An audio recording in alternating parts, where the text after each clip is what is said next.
Jah shall clean out the bad weeds, yeah, and separate them from the good, cause the day of harvest is near. Whoa, whoa, whoa, whoa, whoa, oh, Jah shall clean out the bad weeds, yeah, and separate them from the good, cause the day of harvest is near. Whoa, whoa, whoa, whoa, whoa, well, whoa, oh.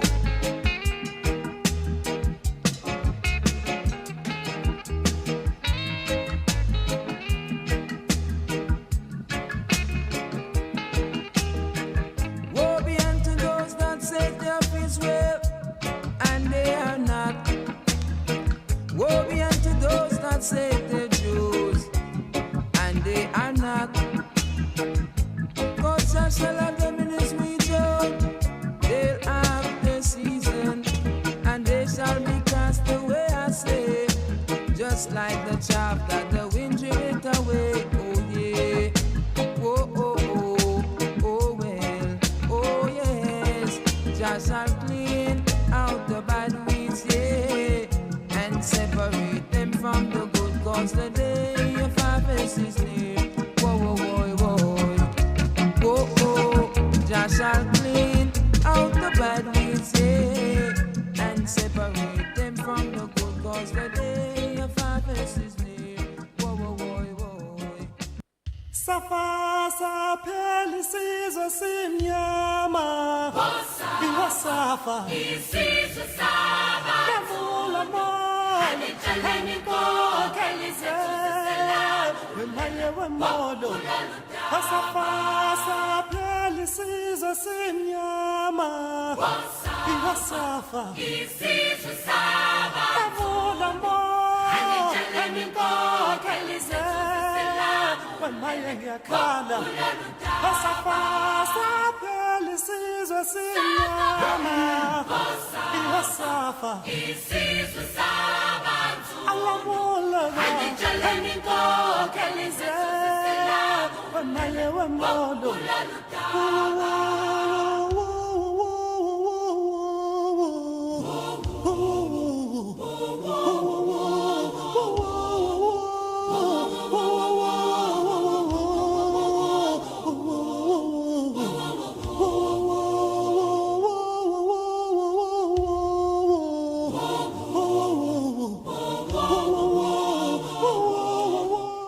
Good morning, everybody. It's 8 minutes past 8 a.m. on 32 FM 94.9, and we are beaming live from the studios of 32 FM, of course, on the fourth floor of Cocoa House, Dugbe, Ibadan. The program is The Podium, and my name is HEZEKIAH OLUWASEUN AKINRINDE. It feels very good to be back on radio and hosting this program so that we can discuss Nigeria as Nigerians, and of course provide solutions to the very vast range of troubles that beleaguer us as a country. Now, you'd recall that many times on this program I have said it that I personally do not consider Nigeria a nation. At best, Nigeria is a country of disproportionately membered members. All right. Nonetheless, Nigeria is what we have at the moment, and we keep discussing Nigeria. We keep preferring solutions. We keep indicting critical subjects or topical issues that the political class would rather prefer we were silent about. So this morning, I'm welcoming you with every excitement I can muster. And yes, today's program being the last in this month, you'd recall that today is the last day in the month of July, the 31st July 2021. And we will be doing a quick review of events in our national life in the course of July and, of course, this week that ends today. And at 8:30 a.m., I will be interviewing, do I call her former now? Yes, maybe I'll say a former councillorship aspirant of Lekki, of Etiosa 1, that is Etiosa Ward A, Lekki 1 to Femi Okunu, Miss Tari Taylor. I do not know if you saw a video that trended earlier in the week. Now, Ms. Tari Taylor was frustrated, and as a contestant in the just concluded Lagos State local government polls, she expressed a very, very, very deep discontentment with what was done, how the elections were conducted. Now, she made some very indicting remarks with respect to how the electoral authorities in Lagos State conducted the election and programmed it in a way that it favored some above others. Now, she called for LASIK, Lagos State Independent Electoral Commission, now to come up and then review that election. In fact, she called for, excuse me, she called for the cancellation of that election so that there could be a rerun where people would have a level playing ground. I saw the video. The video was, I think, about 13 minutes long, thereabouts. And we will be discussing with her today with a view to understanding what exactly our frustrations were and what the future holds for elections and electoral practices in Nigeria. At 8:30 a.m., Ms. Tari Taylor will be my guest, and then we'll have that interview in the studios. Now, for you who are at home, today is open mic. It's generally open mic, or largely open mic, if I may say that, because I'm going to open the phone lines earlier than we usually do. That's the moment I conclude my engagements with Ms. Tari Taylor, and then we'll discuss.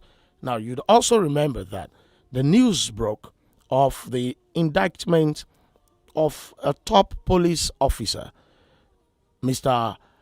Abba Kyari. Yes, Abba Kyari. Now, I really do not know what it is with Kyaris. You remember that there was a Kyari that terrified virtually everybody that was on the political scene from 2015 to 2020. Now, there's an Abba Kyari that has been fingered by the FBI. That's a Federal Bureau of Investigation in the U.S. of being involved in offense. I mean, having committed offenses bordering on wire fraud, financial transactions involving proceeds of unlawful activity, and of course, aiding and abetting illegal use and transfer of means of identification. You remember Hush Puppy, the Hush Baby that was arrested in Dubai after a sting operation by the FBI and relevant agencies. Now, Hush Puppy has mentioned Mr. Abba Kyari as one of his accomplices. Now, the FBI has issued an order of arrest. Abba Kyari released a statement. I'm going to read the statement on this program, and we're going to have discussions around that statement. It will be a very beautiful discussion today, and I'm asking you to stay with me. Don't go anywhere. Right about now, I'll take my first commercial break so that when I come back, we begin to take some of these topical issues one after the other. We speak to them. Remember, on the podium, it is not just about highlighting the problems. It is also about preferring solutions. I would prefer that I will introduce the problem. I will talk about it. I would prefer that you, as the listener, you as a Nigerian, you as the major and most important stakeholder in the Nigerian project, prefer solution. Pardon, you prefer solution. All right. Right after this commercial break, we'll take up the discussion.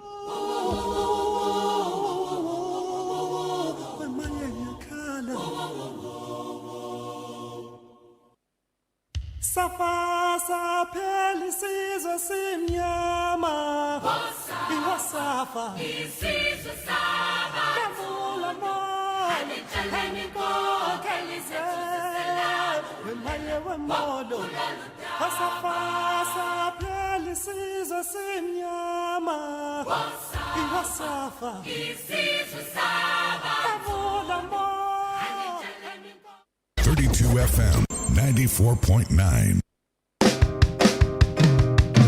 ọ̀rẹ́ mi fi mí sílẹ̀ jàre. kí ló fà kanra. kò sówó nílé gbogbo ẹ̀ ló tojú sú mi. Báwo ni mi ò ṣe ní kanra báyìí? Kò yẹ kó máa pariwo kò sówó nílé àá. O ò tí ì gbọ́ nípa Coop One Stop ni. O lè jẹ́ aṣojú Coop One Stop lágbègbè rẹ̀. Èwo tún ni Coop One Stop?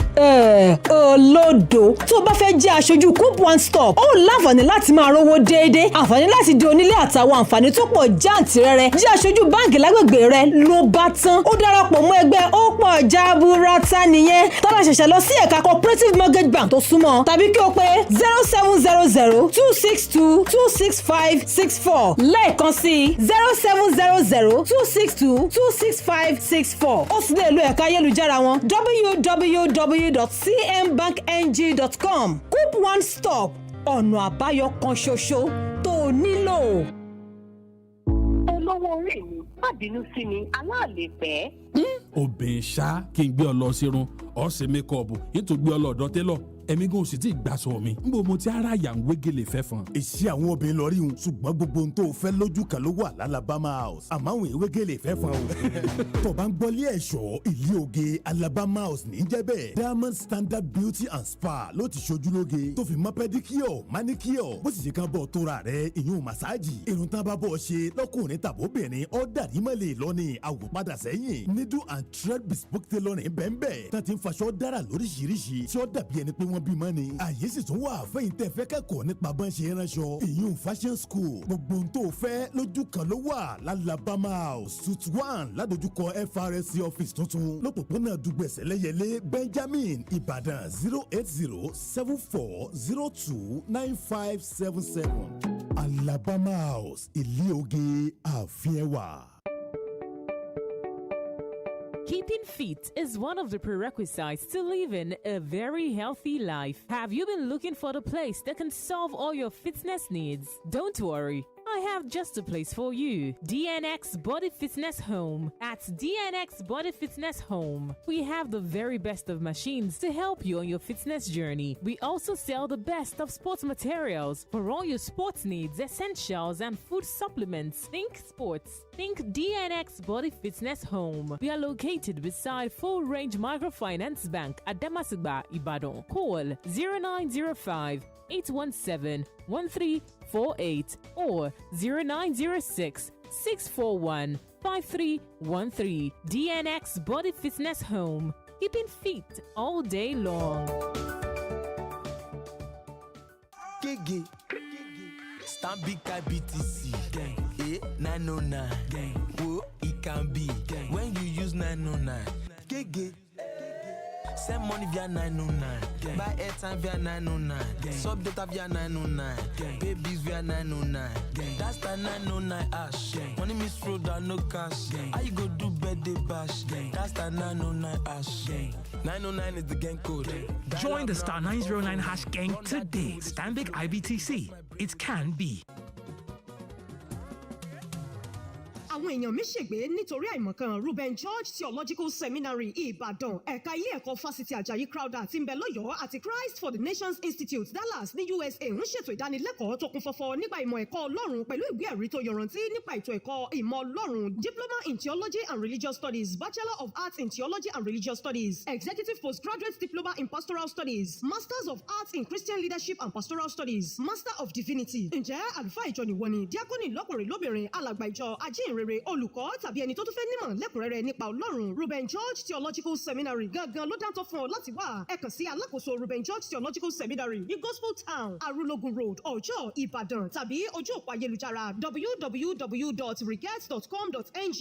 ètò ìgbaniwọlé ń lọ lọ́wọ́ ẹ̀lú wa ní 0805-304-0344 0805-304-0344 Ruben George Theological Seminary ilé ẹ̀kọ́ fún ẹ̀kọ́ nípa ìmọ̀ Ọlọ́run tó yanrantí. Safa sapelisizo simnyama Iwasafa Isizo saba Kavula mo Anijaleni ko Kelize Wemaye wemodo Safa sapelisizo simnyama Iwasafa Isizo saba Kavula mo Anijaleni ko Kelize Mayengakhala Pasapasa Pelisizo Sinyama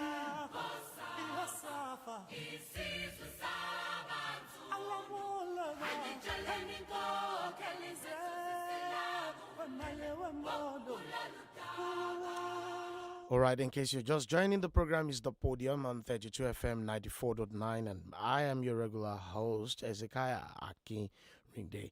Now, we're working on getting you that video. We're going to play the audio of that. What do I call it? Do I call it that monologue or that? Okay, I might just call it monologue by Miss Tari Taylor, right after the results of the quote-unquote elections in Lagos State were declared. Now, she was dissatisfied. She was angry, visibly angry, that those who wanted to vote for her were disenfranchised on the day of the election. Now, that is typical of the Nigerian political scene. And while we're trying to get that, we're also trying to connect with Miss Tari Taylor so that she can be on standby for the start of that interview. I'd love to play this song. You remember that Femi Kuti, if you're very conversant with Nigeria's political musical space. Now, Femi Kuti, Two-Face, and Sound Sultan did a song. Now, they called it Politics Na Big Business. I want to play that song, so it's a music break, so to say. Now, it's also a sort of tribute to Sound Sultan. Sound Sultan was a musician with a slight bias for political change. So he had quite a number of songs that addressed political and social issues. And you would see that a lot of musicians from different genres of Nigerian music have come together to pay their respect and tribute to him, because he was a musician that was different, quite different within his own generation. So I'm playing Politics Na Big Business by Femi Kuti featuring Two-Face and the late Sound Sultan. And when we come back, we should have gotten Miss Tari Taylor on the line, and then I'll open that engagement with playing the video. I think it's about 5 minutes. I was saying maybe 8 or 13 minutes before. We'll play that video, and then you get a background to the story of Miss Tari Taylor before we now engage her.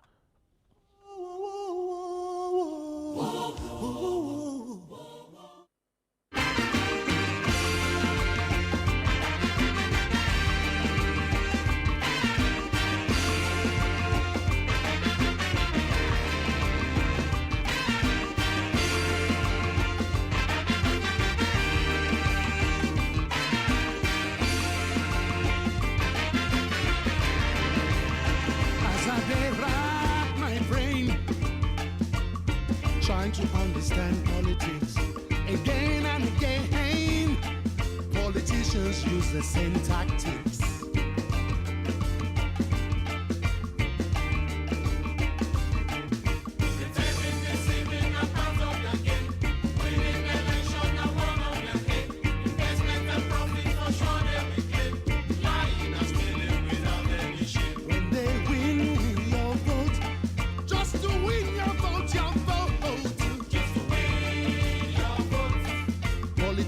We tell you what you want to hear.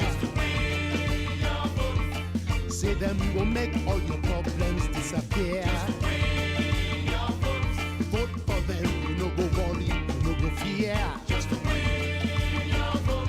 I beg, open your eyes, open your ears. When you see politicians, you better beware.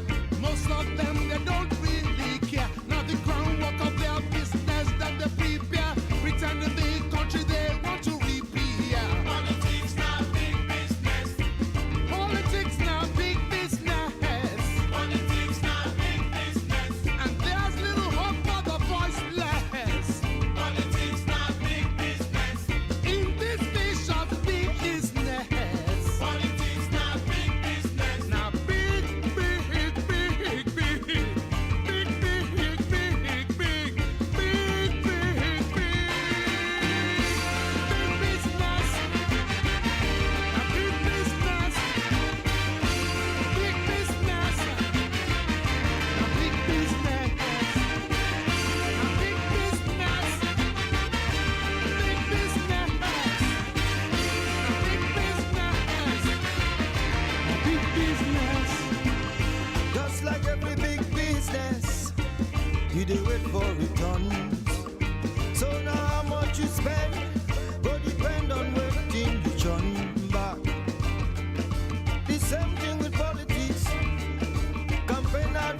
for your vote.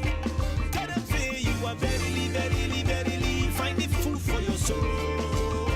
So tell them, carry the rice, carry your oil, carry your gari go. I'll never set you for less, so only the best. I will never sell my goat. So make I ask them all how market you, cause politics not big business. Boxers with them weird dead pocket you, cause politics not big business.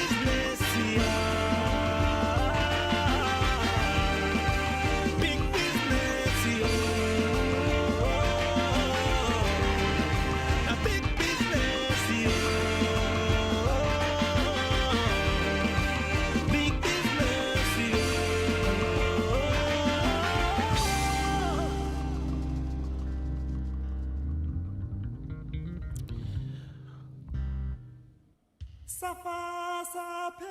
All right, thank you for staying. I can confirm to you that Miss Tari Taylor is almost here with us. She has made a call to the studios, and she could be a few minutes late, but Miss Tari Taylor is going to join us. And trust me, you're about to listen to one of the interviews of the year. I can tell you that because it's not about the length, but we're going to be discussing very major issues. And if you have heard Miss Tari Taylor, why was I calling her Tari Williams? And nobody pointed that out to me. Now, if you have listened to Miss Tari Taylor, you'll know that her thoughts are very clear, and she has the ability to express her emotions in a very organized manner. So we're going to be discussing the just concluded Lagos State local government elections. We will also discuss electoral practices in Nigeria and the involvement of elites. I mean, the involvement of elites in elections is becoming a very germane issue that we cannot continue to run away from. So we will do this.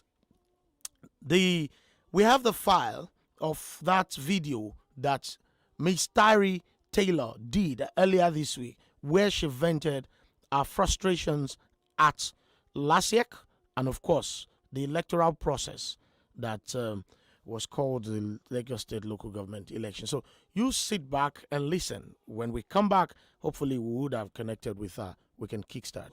Hello everyone, my name is Tari Taylor.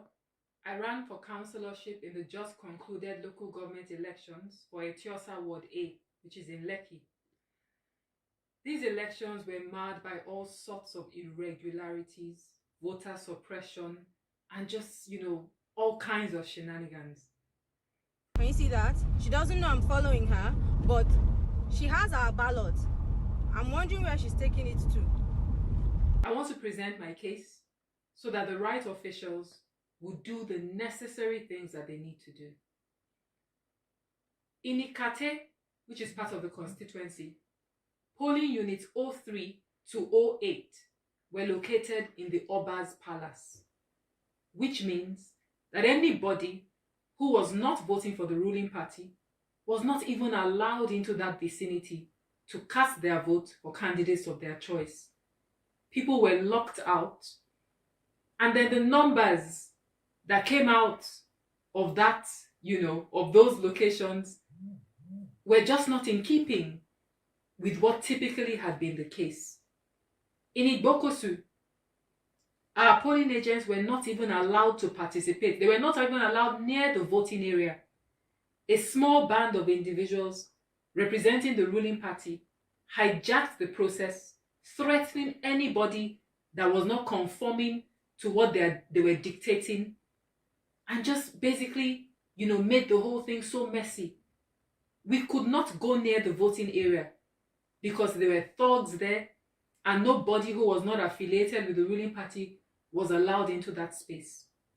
In Lekki, majority of the polling units there, voting that was supposed to end at 3 o'clock in the afternoon, voting materials didn't get there till 3:15, which means that voters who had shown up at their polling units since 8 a.m. were cut out of the process. They were not allowed to vote except for the resilient few that waited, insisting that they would perform their civic duty.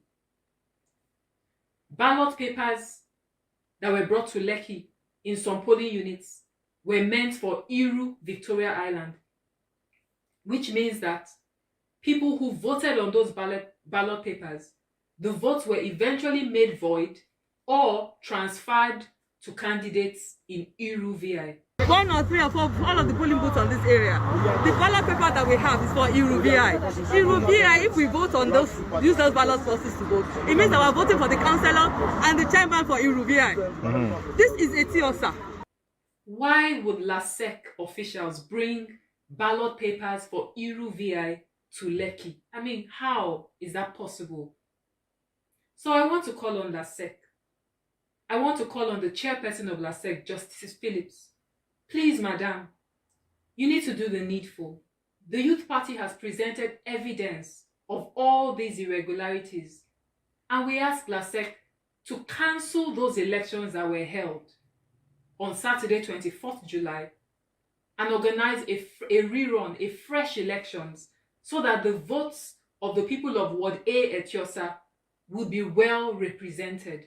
That elections did not express the mandate of the people of Ward A Etiosa, who would be able to break into the Oba's palace to cast their votes, who would be able to go and fight through a wall of thugs to be able to perform their civic duty. Nigeria, if we really are in a democracy as we say we are, then we cannot sit back and allow these kind of things to continue. Please, let us cancel those elections and stage a rerun so that the people of Ward A Etiosa can express their civic duty in a free and fair process. My name is Tari Taylor, and I am still running for councillorship for Etiosa Ward A.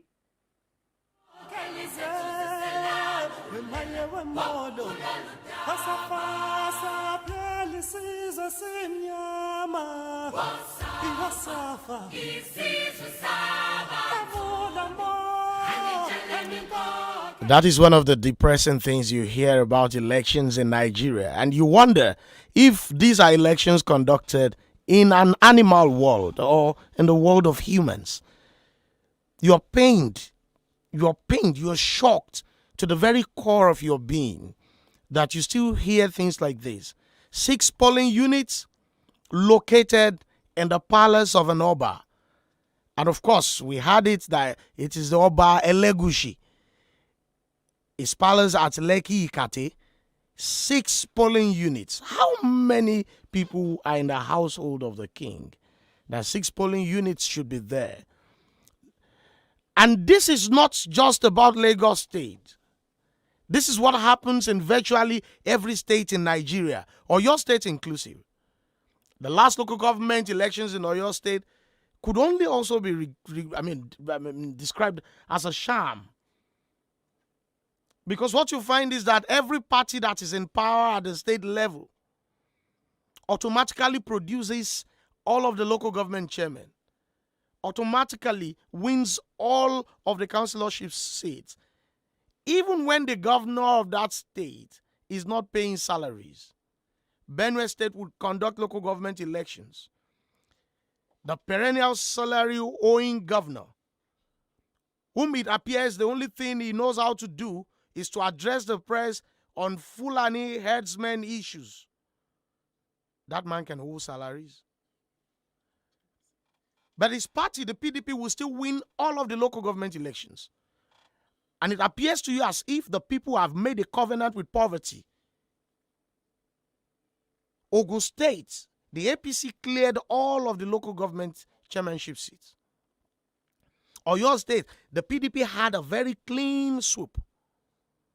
And that is how it happens all over Nigeria.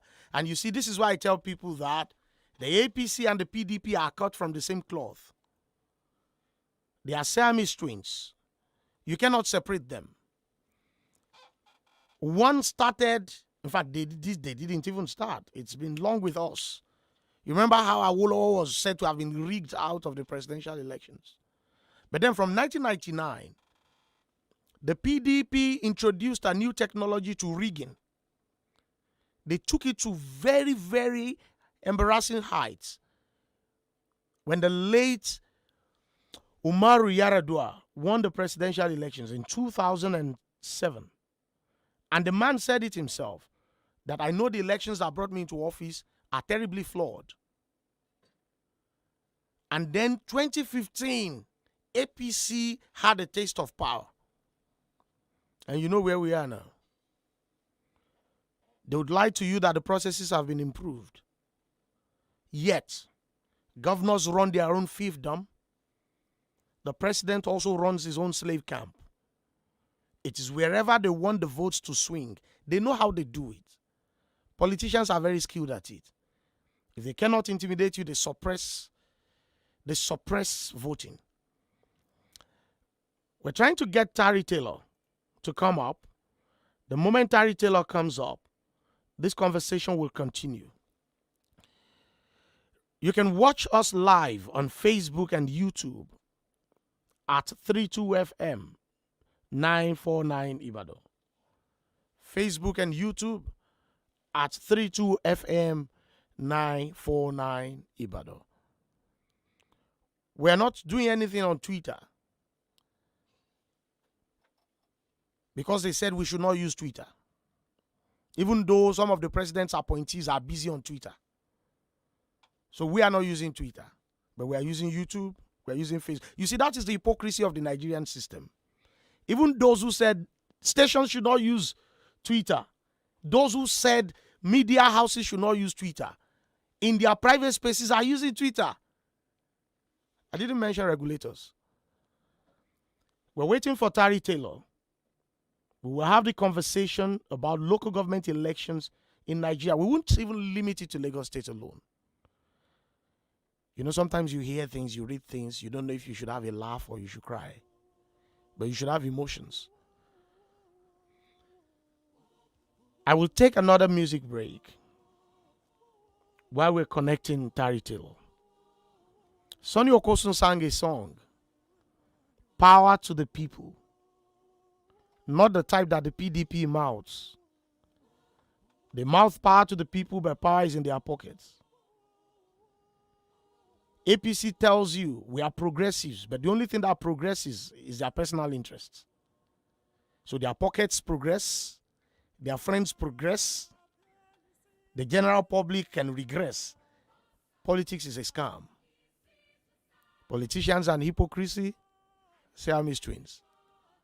So when I play Sonny Okosun, don't spin it that, oh, it is a song to celebrate one party. Sonny Okosun sings power to the people because power should reside in the people. But when you take it from them by taking 6 polling units to their house of the Oba, God is a faithful judge. Power to the people by Sonny Okosun.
All right, my producer asked me to open the phone lines, and let's have a bit of engagement on this while we're waiting for Tari to join us. You listened to that clip that we played.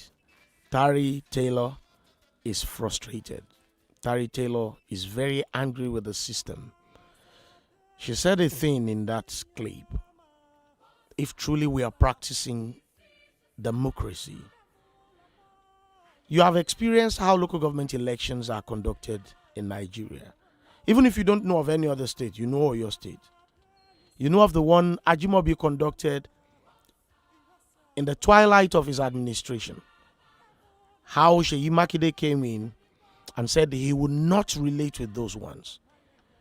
He sacked them and replaced them with caretaker chairmen.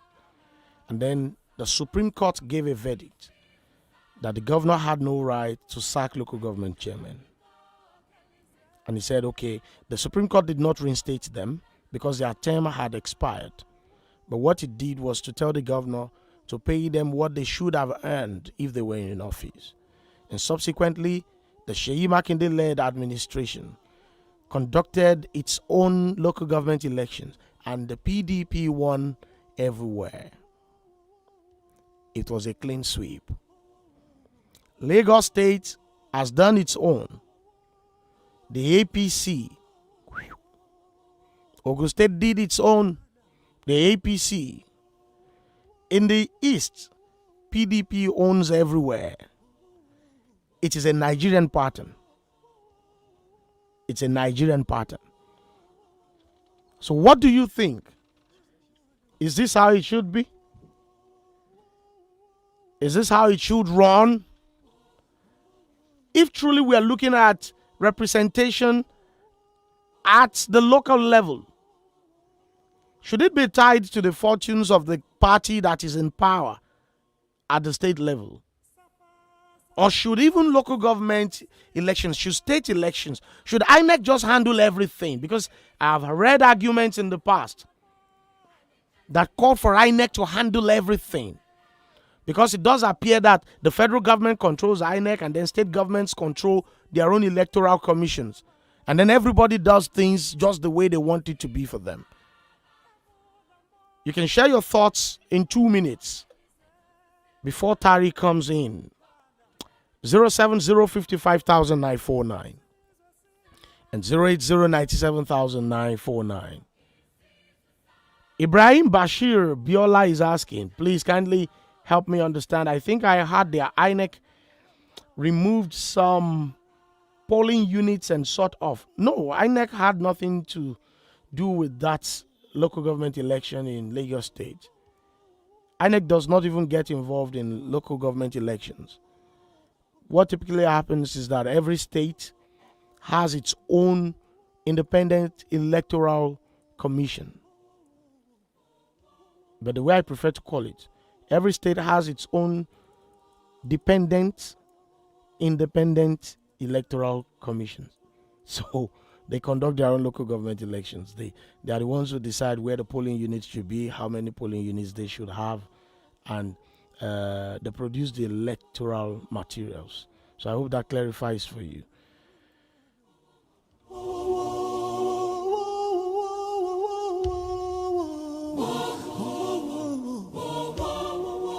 I'll take a commercial break, and then when we come back, we'll bring Tari straight to the microphone. 32 FM 94.9. Calling on all streamers, gamers, and heavy data-based business machines. Glow is giving you a mega data plan that's truly out of this world. For 100,000 Naira, you get a whopping 1 terabyte of data that carries you for a whole year. Wow, I love it! Yes, you heard right. 1 terabyte for 100,000 Naira. So go ahead, chat, stream HD videos, post, upload, download, and enjoy mega data as much as you want. 247 365. Dial star 777 hash to subscribe today. Glow Unlimited. Uncle Dentist, what can be cavities and how Colgate take they protect my teeth from cavities? Shey they use Kung Fu? No dear, na hole for teeth they cause most tooth pains will be cavity. But if you use Colgate Maximum Cavity Protection, take brush every day. The confirmed formula could help keep natural calcium inside our teeth. We could protect them from tooth decay. Time don't reach to upgrade to the world's most chosen toothpaste, Colgate. Because Colgate locks calcium in. And the Nigerian Dental Association, they recommend Colgate. Egbògi kan ti délẹ̀ yìí. Egbògi àtẹ̀jẹ̀ ṣe ni. Ó dára fẹ̀jẹ̀ gidi gan. Veneto cleanser ló ń jẹ́ o. Veneto cleanser ló ń jẹ́ o. Ojú rẹ̀ ṣàǹjọ̀lọ̀ lójoojúmọ́ kí làṣírí ẹ wà rí. Veneton cleanser ni. Jámi sí ọ̀rẹ́. Veneton cleanser. Egbògi àtẹ̀jẹ̀ṣe tí bádọ̀tí ara wọ̀ yá ìjà rẹ̀ wọ́n mọ́lẹ̀ ṣe wọ́n yẹbẹyẹbẹ. Inú tó ń kú tó ń dàrú gbòdògbòdò. Kò bára rẹ̀ èrí inú ẹ̀jẹ̀. Amọ̀nà ti dé o. Veneton cleanser. Egbògi àtẹ̀jẹ̀ṣe tí a fi ewé àti egbò ṣe ní ọ̀nà tìgbàlódé. NAFDAC Fòǹtẹ̀lù ME1 Nigeria Limited ni wọ́n gbé Veneton cleanser jáde. A wà ní nọ́mbà 17 Ọba Akínyẹlé off Adeogun Street Aláàfin Avenue Olúyọ̀lé Estate Ring Road Ìbàdàn. Telephone 08034051533 fún títà àti rírà. Ìwọ náà darapọ̀ mọ́ wa. Veneton cleanser àmọ̀tẹ́kùn egbòogi tí ń ya gbogbo kòkòrò inú ẹ̀jẹ̀ wẹ́lẹ́wẹ́lẹ́. Kẹ́rẹ́ o bí gbogbo wa ṣe mọ̀ pé sáà ètò ẹ̀kọ́ tuntun làwọn ọmọ wa ń wọnú rẹ̀ lọ báyìí. Ó yẹ ká farabalẹ̀ dáadáa ká tó máwọn ọmọ wa wọnú ilé ẹ̀kọ́ kankan. Ìdí nìyí tá a fi ń kéde ètò ìgbaniwọlé fún sáà ẹ̀kọ́ 2021-2022 sí Morning Star Group of Schools. Àwọn tún ní Stars Comprehensive College. Ilé ìwé tó tún gbangba sùn lọ yẹ ní Morning Star Group of Schools jẹ́ o. Pẹ̀lú ìrànlọ́wọ́ àwọn olùkọ́ akọ́ṣẹ́mọṣẹ́ àyíká tó dára láàyè pẹ̀lú ìmọ́tótó. Bẹ́ẹ̀ ni ètò ààbò tó dájú. Ìdánwò ìgbaniwọlé yóò wáyé ní July 17 àti August 21 ọdún tá a wà yìí. Nílé ìwé Stars Comprehensive College Old Army Barracks Sawmill Ìbàdàn. Yes, Stars Comprehensive College, a citadel of co-education, announces its entrance examination, which will hold on the 17th of July and 21st of August 2021 at the Stars Comprehensive College, Old Army Barracks, Sawmill, Old Ife Road, Ibadan. By 9 a.m. 08033238604, 08069040781. Stars Comprehensive College, a day and boarding school with a touch of excellence.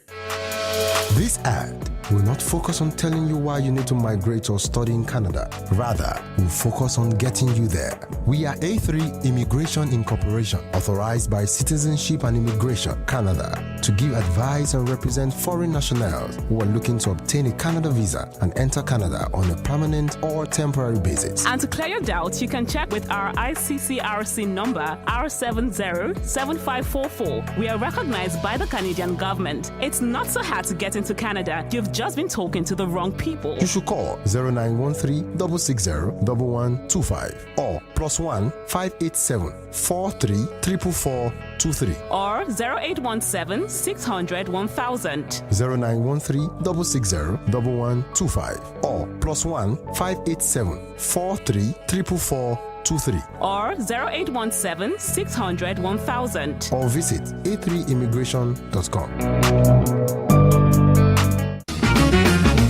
ẹ̀kọ́ nìkan lógún rere téèyàn lè fi kalẹ̀ fọ́mọ. iṣẹ́ ọwọ́ ṣe pàtàkì ń tòótọ́. àmọ́ ẹ̀kọ́ òwe a máa múni tayọ. oh my god lọ́dọọdún ó pọ̀ súà láàrin àwọn akẹ́kọ̀ọ́ látàrí ìjákulẹ̀ nínú ìdánwò wọn. wàyí o ọ̀nà kan ti wá wà láti ṣe àṣeyọrí nínú ètò ìdánwò. abes tutorial classes ní ọ̀nà tí mò ń sọ ọ̀hún. ẹ̀yin òbí àti alágbàtọ́ ẹ wá fi orúkọ ọmọ tí náà sílẹ̀ fún ìdánwò post UTME UTME WAEC NECO àti GC.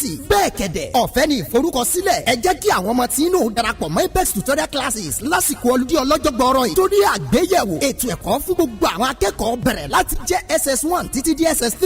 ẹ̀yin náà wá forúkọ sílẹ̀ lónìí fún morning and evening classes. apex tutorial classes wà ní mobile petrol station UI ládojúkọ Zenith Bank Iwo Road lẹ́gbẹ̀ẹ́ Masao petrol station oríta àpẹrin. bẹ́ẹ̀ lẹ́sìn tún lè kàn wá ní Old DBC terminals Celebo stop Old Ife Road Ìbàdàn 08050854922 apex tutorial classes ọ̀nà àbáyọ láti ṣàṣeyọrí nínú ètò ìdánwò. When the people became silent, the government became oppressive. It's time to lend your voice to politics. On 32 FM 94.9. Safasa pelisizo simnyama Iwasafa Isizwe saba Kavula Are you just joining us this morning? The program is The Podium on 32 FM 94.9. You can watch us live on YouTube and Facebook, where you can also drop your comments. Just search at 32 FM 949 Ibadan. At 32 FM 949 Ibadan. I don't like technology. Technology gives me troubles. It gives me headache many times.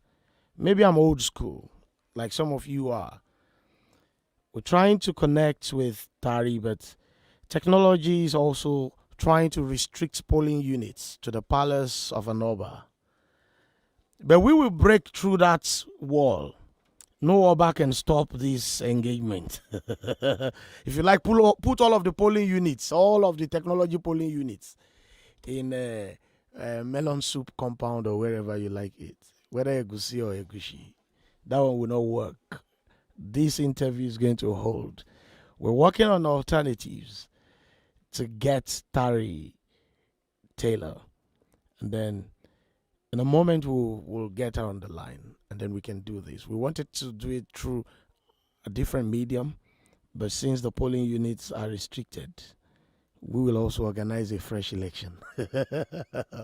I'll be back in a moment. Don't go anywhere, please.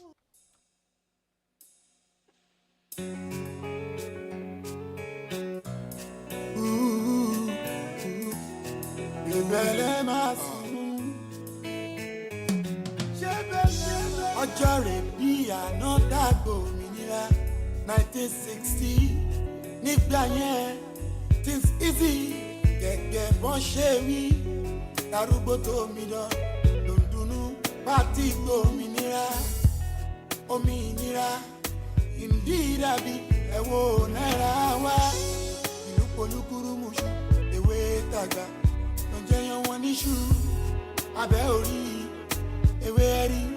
Ṣùgbọ́n ẹ ò fẹ́ wí abẹ́ orí àgbà ẹ̀rí àtẹnujẹ ló fẹ́ pa yín pẹ̀tẹ̀pẹ̀tẹ̀ taná ní ìpọ̀pá ẹni bá tàgbà kó lọ mọ́ ọ̀fẹ́ ṣé bẹ́ẹ̀ lẹ́ máa sùn ẹ bá sọ pé ò mọ kankan ẹ̀yìn àrò lẹ́ máa wà ṣé bẹ́ẹ̀ lẹ́ máa ṣẹlẹ̀ o ṣé bẹ́ẹ̀ lẹ́ máa sùn ṣé ní òṣèlú wa kan ẹ̀yìn àrò.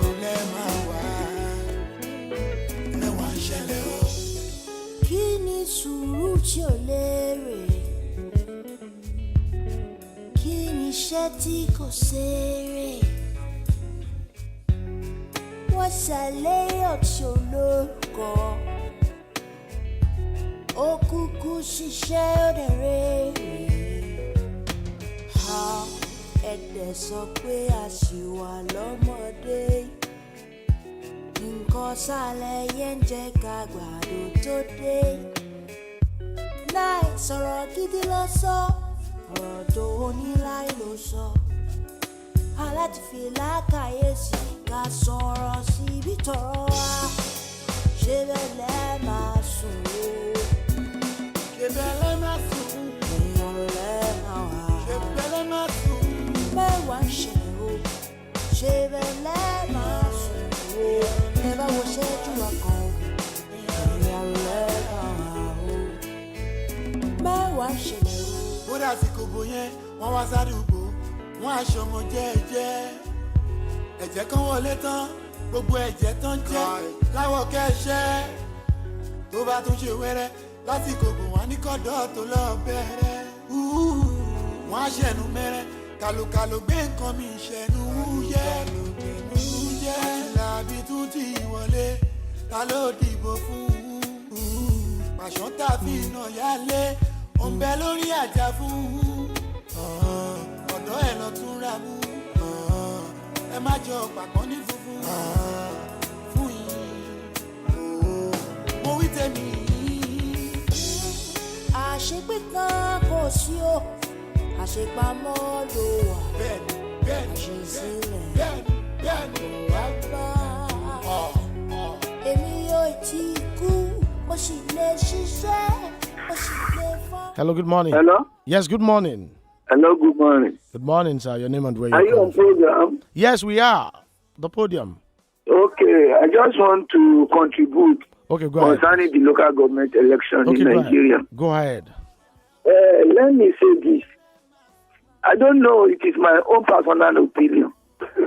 To me, I can never compare PDP with APC. Though during the time of PDP, we had so many issues, then I cannot still compare PDP with APC. Talking about economy, even security then was not even worse like this.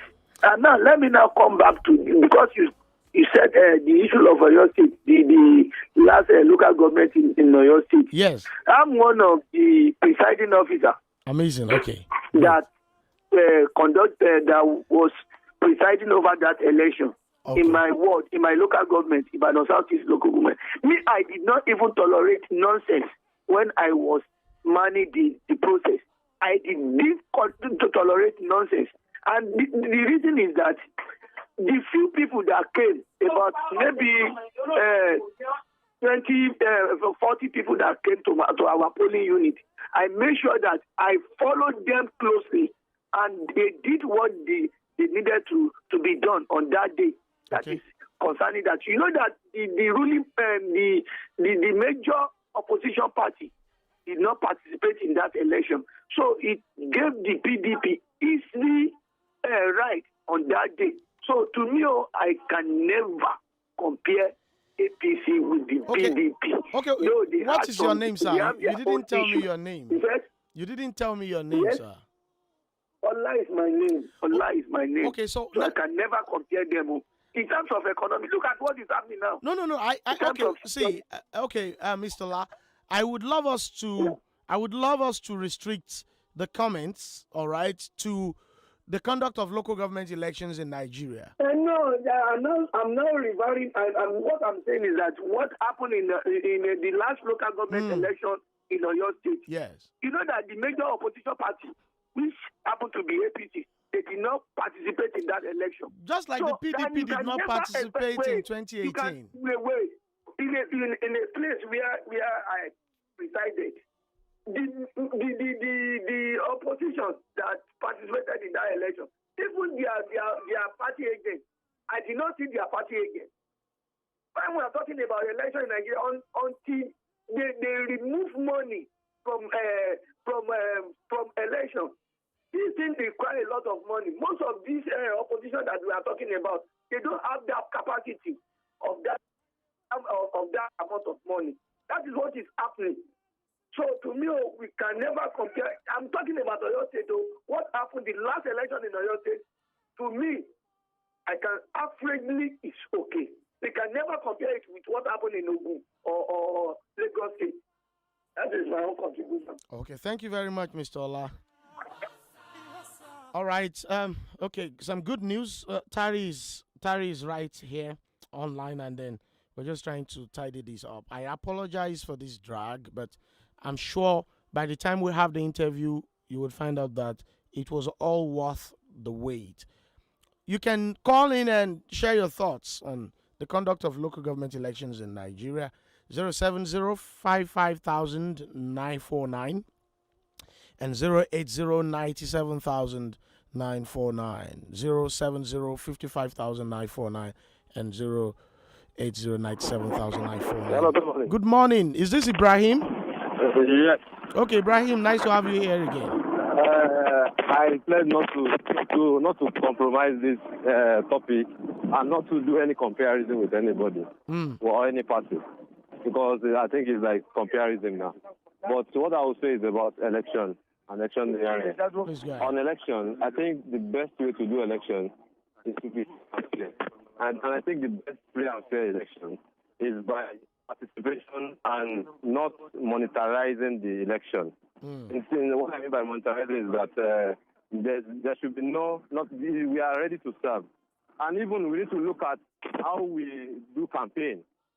When you see campaign in some essence, is being monetized to the essence that people say, these people have people. And you don't know that they just monetize themselves, move themselves around to wherever they are. I have some archive of Nnamdi Azikiwe, Awolowo doing campaign. Just 2 chairs. they just put it together and they are standing, or maybe at the radio station and they are doing what they are supposed to. People need to hear. I think election and electorate need to be educated and oriented. Like, we don't need big men to do big things for us. Like, there are some communities now, there can never be a development in there because they don't have big men, and they don't even want. They know that they will move to wherever anybody moves. So when they see a piece of people, they will just move there. So we need all those election and electorate. They need to be oriented like, we don't need their money. We don't need money. Nothing to be like monetization. Thank you. All right, thank you, Ibrahim. That was a good one from you. 070-55,949 and 080-97,949. You can call and share your thoughts too. Good morning. Okay, please, when you call the radio station, you need to turn down the volume on your radio set or you move away from it. Hello? Good morning.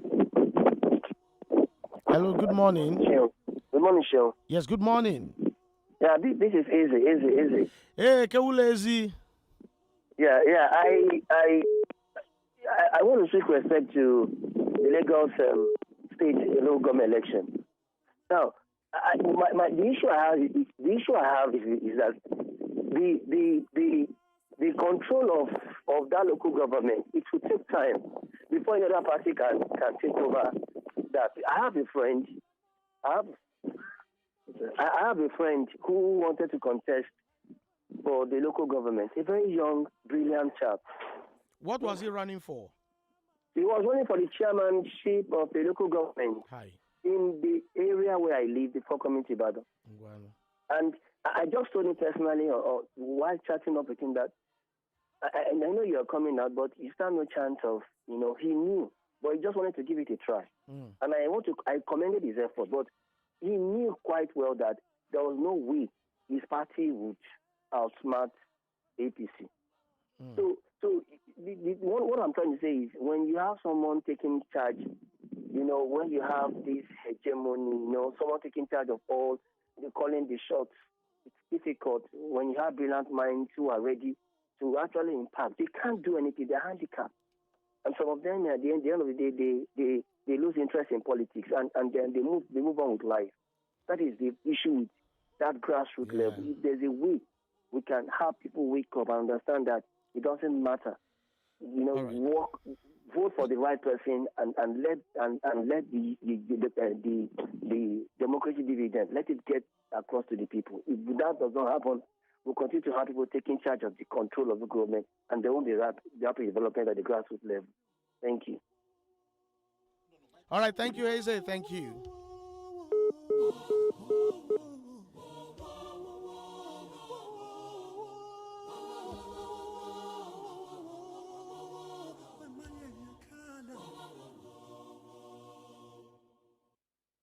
Safa pelisizo simnyama iwasafa isizo saba kavula mo anichaleni ko kalize wemaye wemodo safa pelisizo simnyama.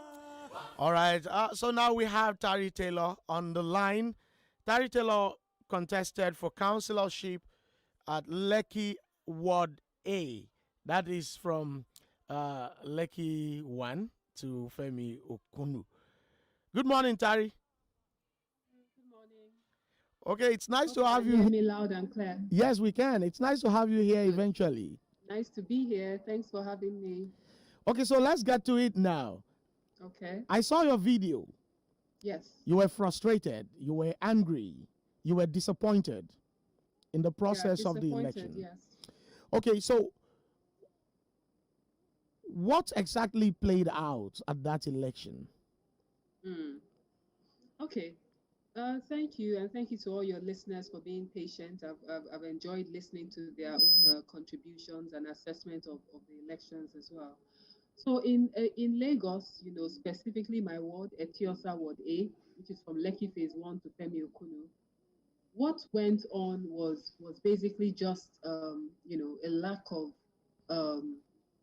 it was just as if there was no regulation in those elections. LASEC, which is the State Independent Commission, they didn't seem to be in control of the process. In fact, it was almost as though they were taking instructions from the ruling party, which is APC in this case. So, things just went on. There was a lot of voter suppression. There was outright, manipulation of votes and locking out. I mean, let me be more specific. And I do want, before I start saying anything, I do want to point out that we, the Youth Party, which I represent, we have made a formal petition and written to the head of LASEC, as well as sent our incident reports with everything that went on. So we are addressing it through the proper channels. But for the benefit of our listeners, they have a right to know what went on, which is why I'm going to share this now. So in our ward, we have about 16 to 18 polling units. But why I say that is because some of them are split into two because of the numbers. But primarily, the polling units are in Lekki Phase 1, Ikate, Itedo, and Igbokoshu. So 9 of those polling units were spread across Ikate and Igbokoshu. And all those polling units were inaccessible to us on that day. Now, in Ikate, I don't know if you guys are familiar with the landscape of Lekki at all. In Ikate, 6 of these polling units were domiciled in the Oba's Palace, which means that some were in the palace and some were directly outside the palace, which means that if you were not an APC member, you could not even go near to cast your vote. And there is a main gate that leads from Lekki into Ikate. Throughout that day, that gate was locked. So people could not even access. And I'm sure you would understand that there are some voters who don't live in Ikate, yes, but are supposed to come in there to cast their vote. So they were cut out of the process. They were not even given access. In Igbokoshu, which is a little village towards Femi Okunu, which is also a strong, we had 3 polling units there. Our polling agents were not even allowed near the voting area. A band of thugs representing the ruling party, they hijacked the process. They did not, if anybody was coming and they did not feel that they were going to be voting for APC, they chased you out of the place. They did not allow you to come near. Our polling agents were just, they couldn't even go near to even monitor to see, what was happening at all. And you know how it is when after the election, the polling agents would be able to put down the numbers in each of the polling units they represent and send to the situation room. Yes. So I tell you that in Ikate and in Igbokoshu, we couldn't even do that because we were not even allowed near the voting area to be able to even collate, those numbers. So this is 9 polling units out of our 16 that were completely inaccessible to us. So in Lekki Phase 1, it was more voter suppression. That was more the strategy that they employed. Voting, as you all know, supposed to start at 8 o'clock and end at 3. In many of those polling units in Lekki, voting materials did not arrive till about 3:15, which means that voters who had been waiting since morning to vote, some of them got tired and they turned back. They couldn't keep on waiting. There were a few resilient ones that said, Lai, I'm going to wait here until I perform my civic duty. But for the most part, many people were not able to vote. And then even for those that were now able to vote, in some of those polling units, the ballot papers that were brought by LASEC were for Iru, Victoria Island, and not for Lekki. So Hezekiah, imagine that you are a voter, you went you got your ballot paper. You probably did not look too closely to see what location it is for, because you just assume that if you are in Lekki, the ballot papers should be for Lekki. Be right, yes. So people casted their votes on those ballot papers being for Iru VI, and at the end of the day, those votes were made void or transferred to candidates in that other locality. So those were the tactics that were employed by the ruling party in conjunction with LASEC, to suppress voters, to thwart the process. Basically, it wasn't even just the youth party. If you were not the ruling party, so even I'm saying that even I've heard from candidates that were from PDP and other parties, it was the same playbook all around. They just did everything they could to disrupt the process and make it not conducive for anybody who was not with them. I mean, there were thugs deployed in Lekki. Lekki is a highbrow area, so you would imagine that things would be a bit more civilized there. But I tell you, we have videos of buses of thugs arriving on Admiralty Way in Lekki, led by the ruling party, to suppress voters and to just, disrupt the process so that, it would all go in their favor. So that was our experience.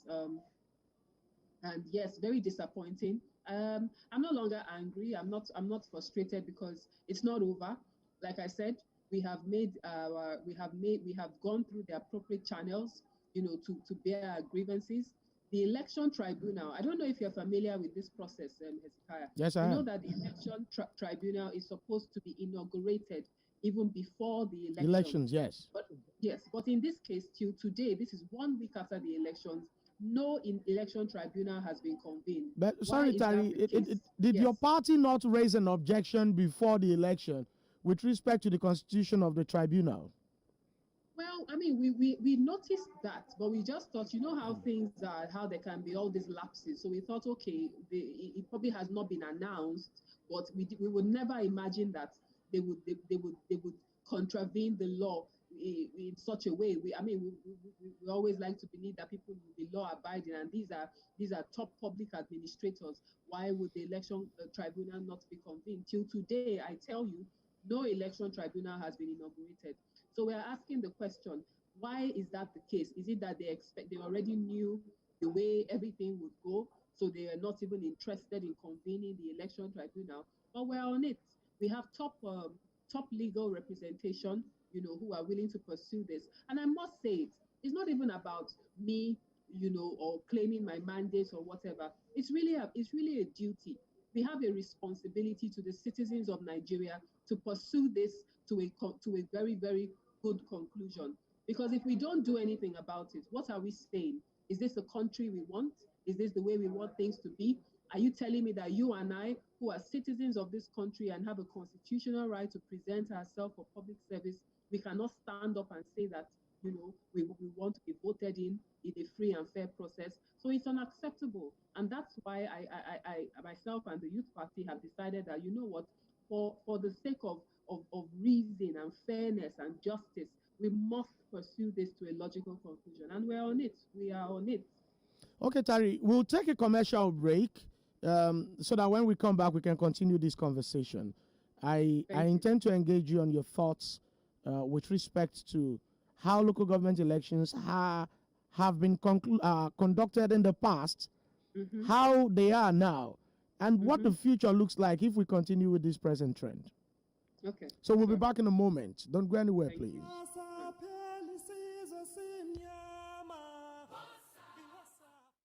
32 FM 94.9. délé. ìgbà wo ló tún ṣẹ̀ṣẹ̀ já ẹṣin ọkọ̀ tuntun eléyìí. ọkọ̀ tuntun báwo. ikọ́ ṣoṣo tó mọ̀ mímọ̀ náà ni. irọ́ ni o ní mọ́tò tó ń fojoojúmọ́ gbowó lọ́wọ́ ẹ̀. báwo ló ṣe ṣe tó fọ́ dàbí tuntun báyìí. iṣẹ́ ọwọ́ Service King lórí yẹn. tẹ́ bá fẹ́ tún mọ́tò ṣe kó dàbí tuntun.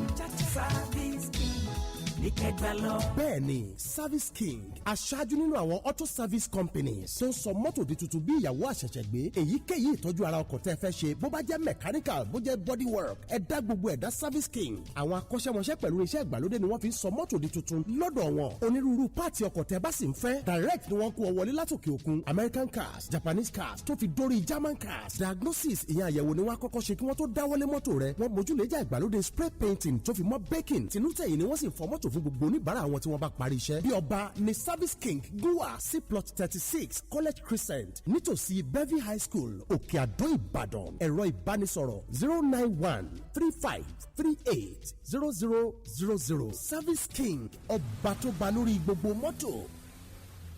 My husband, the nurse tell me for hospital today say e dey good make I rest after this pikin before I carry another belle. My friend Baba Junior talk the same thing o. Say e no good for woman to dey born like that. Him talk say na family planning him and him madam dey do to make gap dey between their pikin. Family planning? That na wetin the nurse call am. E say many ways dey to do this family planning and anyone wey I choose e dey safe and e dey work wella. say dem go give me correct advice before I go choose the one wey go fit my body. Family planning dey safe and na ogbonge way to space your pikin and to help make sure say surprise belle no shele.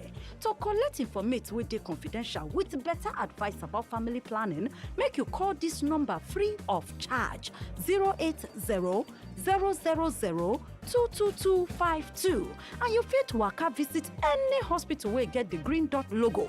This message now from the Federal Ministry of Health and Maristops Nigeria with support from the government of Denmark. bá a ṣe láwọn akọ́ṣẹ́mọṣẹ́ dókítà tíṣẹ́yé bẹ́ẹ̀ náà la láwọn àwòrán àṣà mẹkáníìkì tí ò ní dákún sòrò ọkọ̀ sọ́kọ̀ dálùpùpù. GMF Auto Services Limited bóyá tí ìdébẹ̀ wò ní ọ̀jẹ̀ mọ̀ pọ́nmọ́nàmọ́ pa àwọn erin lákàtàbù irinṣẹ́ ni ó diagnose mọ́tò yín kẹ́sẹ́ bí wọ́n ti máa fẹnu fapò sórí carburetor wait and get ní kò ní lọ kábọ̀ tí machine bá ti ń discover problem láàmú fix ẹ̀ lọ́wọ́ kan torí gbogbo original spare part ń bẹ́ẹ̀ lẹ̀ bíbá àwọn aláràlù àtàwọn aláràtúntà gan tó wá ń kó lọ́pọ̀ yanturu ṣẹ́rí pé gbogbo tẹ́ fẹ́ lójú kan ló wà. Yes, so no go allow person wey no sabi damage your motor. Our services na consultancy, diagnosis, key programming, transmission repair, maintenance, spare part sales, plus plenty ogbonge things. GMF Auto Services Limited dey for number 3 Oni Lane beside White House Hotel behind Boys High School, Labawo, Ogunpa, Ibadan. Ẹ kọ́ pé wọ́n lórí aago náà kẹ́ ẹ mọ bó ṣe wà sí 08066348917. tó o bá fẹ́ kẹ́mi ọkọ̀ rí ogun GMF ni ó yàn láàyò. Ilé-iṣẹ́ Danabit Homes and Properties tún dé o. Danabit Homes and Properties ló tó rẹ̀. Pẹ̀lú ọ̀nà rọrùn tó yàtọ̀ láti sọ yín donílé. Ilẹ̀ tiwa fi ní lọ́kàn balẹ̀. Wàhálà ọmọ onílé ò sí lọ́dọ̀ tiwa. Àwọn yàtọ̀ sáwọn tí ń talẹ̀ ojúgbó. Gbangba láàyè tó tẹ́jú nílẹ̀ wọ́wà. Àwa là ń ta Treasure Estate. Tí wà ní Ìdó Ológun Ẹrúwé 650,000 naira ní plọ̀tì kan. Victory Estate phase 1 Alábàtàmọ́ ní Yàmbàdàn 5-minute drive. Sírẹ́lùwé tuntun àti dry port 800,000 naira ní plọ̀tì kan. Victory Estate phase 2 Alábàtà mọ́níyà ń bàdàn bákan náà ìrìnsẹ́jú mẹ́ta péré sínú railway line àti dry port 850,000 naira ní plọ̀tì kan o. Àǹfààní wà fún sísan díẹ̀díẹ̀ láàrin oṣù mẹ́ta níléeṣẹ́ Danabit Homes and Property. Àmẹ́ ẹ̀ máa wá sílé iṣẹ́ wa fún àsọjẹ́ tó ń ti àjọsọpọ̀. Eléyìí tó gún mọ́ fún sísan owó ọ̀hún. Ẹni tó bá sanwó lẹ́ẹ̀kan náà gbé tán ó máa gba báàgì símẹ́ǹtì 5. Á sì tún ṣe kọ́nà pìsì fún lọ́fẹ̀ẹ́. Ẹ̀yin náà máa bọ̀ sílé iṣẹ́ wa fún ilẹ̀ tó fi ní lọ́kàn balẹ̀. Danabit Homes and Property. A wà ní Prime Time Plaza Ọbalẹ́sìn lọ́yẹ̀ phase 2 lójú ọ̀nà tó lọ sí free Ìbàdàn 0904-779-7352 0818-841-8137. Just because you do not take an interest in politics doesn't mean politics won't take an interest in you. The funds spended were properly spent because we got them from intervention funds.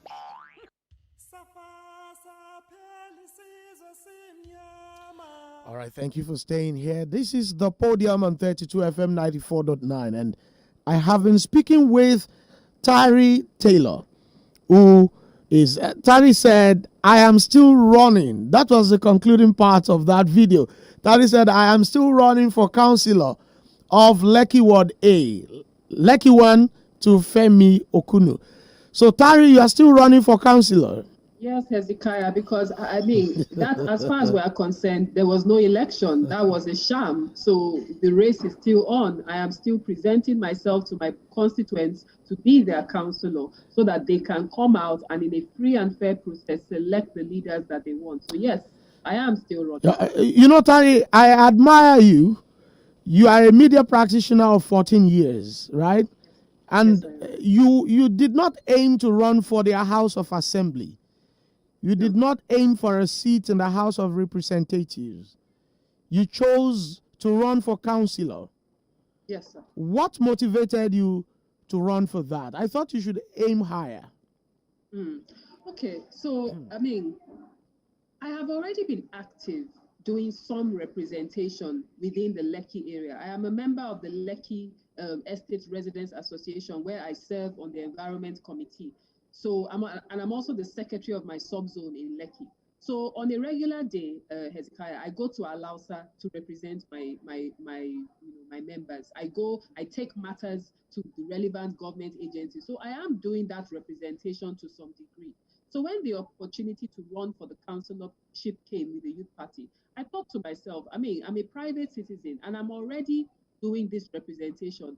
and making some impact. Imagine what I'll be able to do with the public office. And my, the Lekki stakeholders, they really supported me. They pushed me forward and they said, Tari, you must do it. You must go for it. And you ask about councillor. To me, I don't see it as a step down to run for councillorship. You know why? Because that is the closest government to the people. That is the lowest elected office, but it is the one that is the most accessible to the people. And because I already have relationships with my local communities, they know me, the ballers, the market women, the CDA leaders, the youths in my community. What better person to stand and be that person that will go out there and speak for them? So to me, it was a great honor and privilege to be able to put myself forward and say, I want to be your counselor. And I was very well received by the people. They said to me, Madam, we want you to be our counselor, but these people, they will never allow you. That's what they were telling me when I was going to campaign. I was like, you know what? Why are we giving them so much power?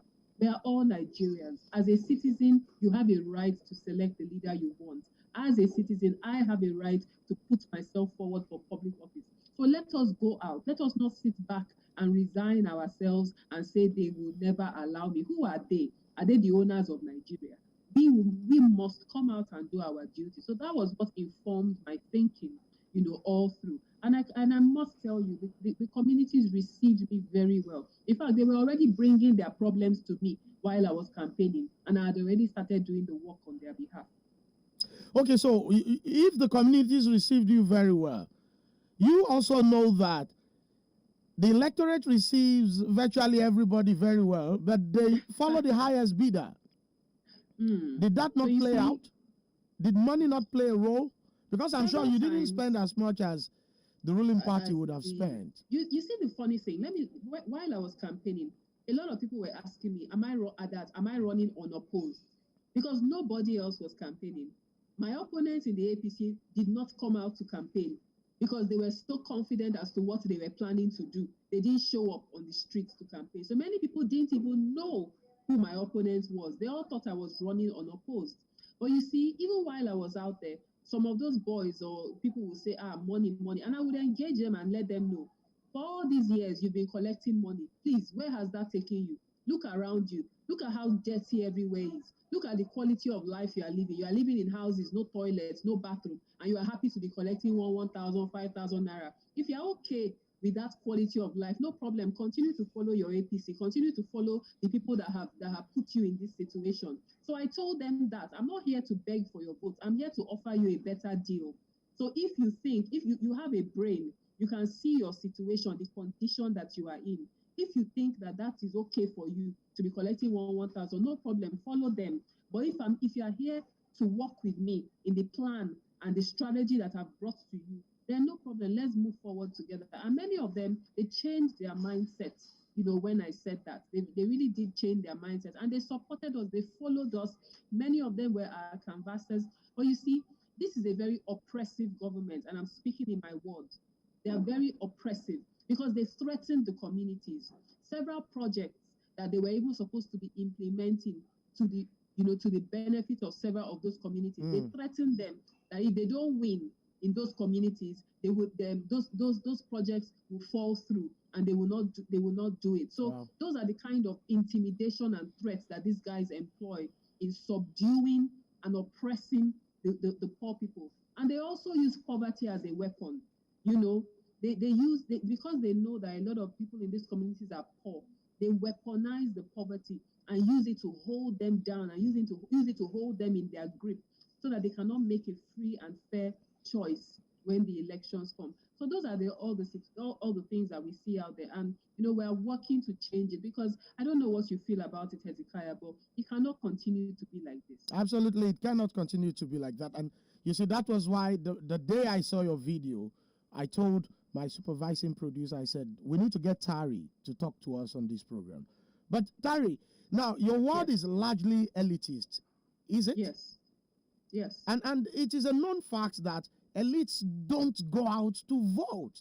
They prefer to be Twitter, Facebook, and Instagram titans, analyzing, they run a lot of economic blueprints on social media. But on the day of election, elites would see it as a time to get away from work and spend time with their families. Some would even have a suya spot in their house, invite friends over, and all that. Now, did you not suffer one of the consequences of that in the last election?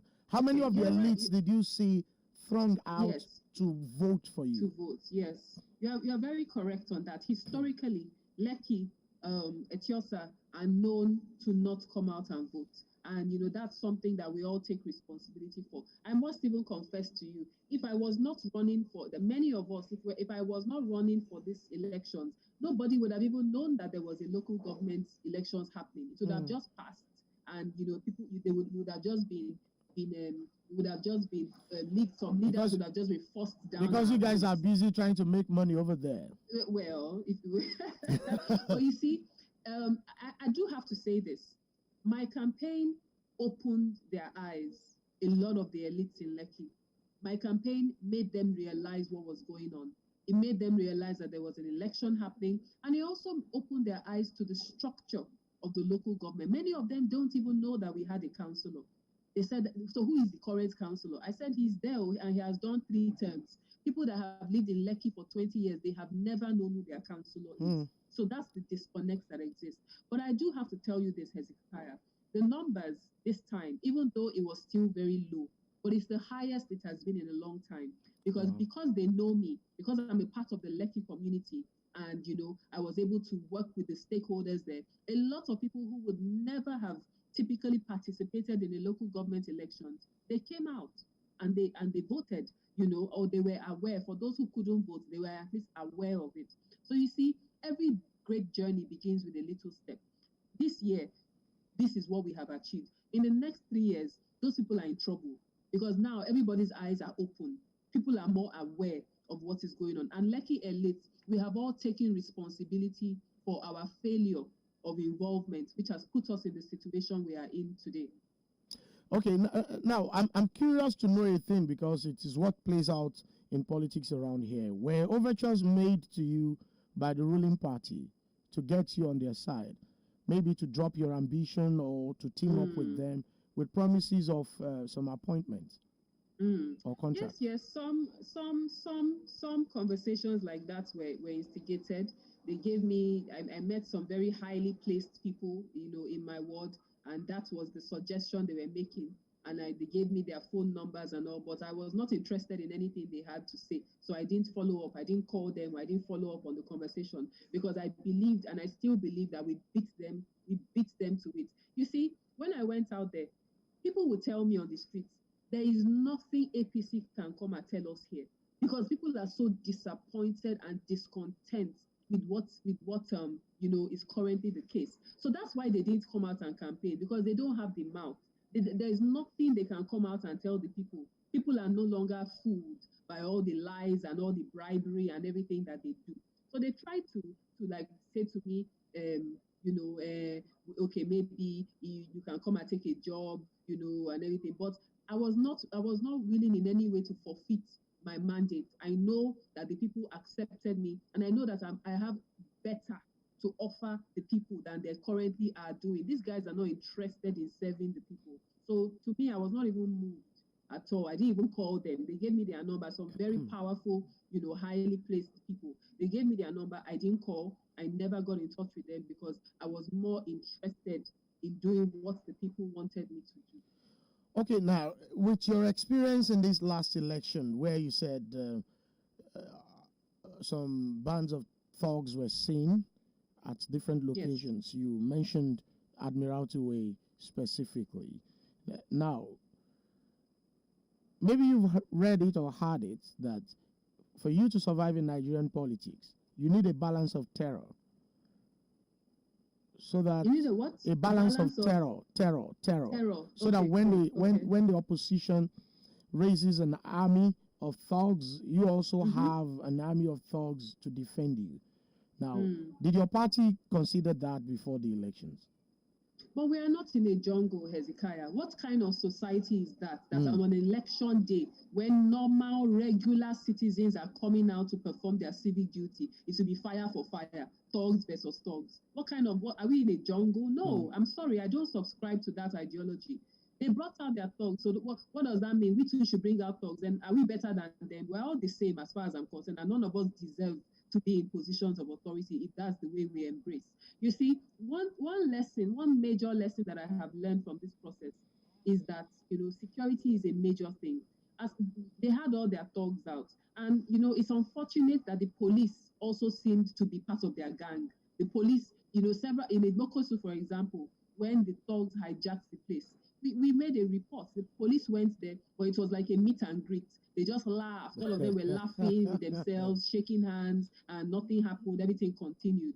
So, we said, this is the way things are. So going forward, we have learned. We know that next time, we are already strategizing innovative ways where we can employ security. We will not stoop down to their level and be bringing thugs. So what does that mean? Somebody will come and vote and they will be caught in a crossfire between thugs from different parties. No, I can never subscribe to that kind of ideology. So do you have confidence in the ability of LASEC to adjudicate this matter? Well, based on what they have shown us, I'm not supposed to have any confidence in them. But I'm a strong believer in our institutions. No matter how they may have failed in the past, I believe that anybody, whether a person or an institution, can repent and do better. So I wouldn't want to completely, write LASEC off. The lady who is the head of LASEC, she's a former chief judge of Lagos. She's a very respected woman. So I wouldn't expect that she would just want her legacy to be dragged in the mud. Sorry, Tari, Abba Kyari was also respected until FBI came up with that joker. I just thought to put a perspective on somebody having a respectable history. You see, that's the thing is, Nigeria, the failure of Nigeria today is that we don't have strong institutions. That's the problem.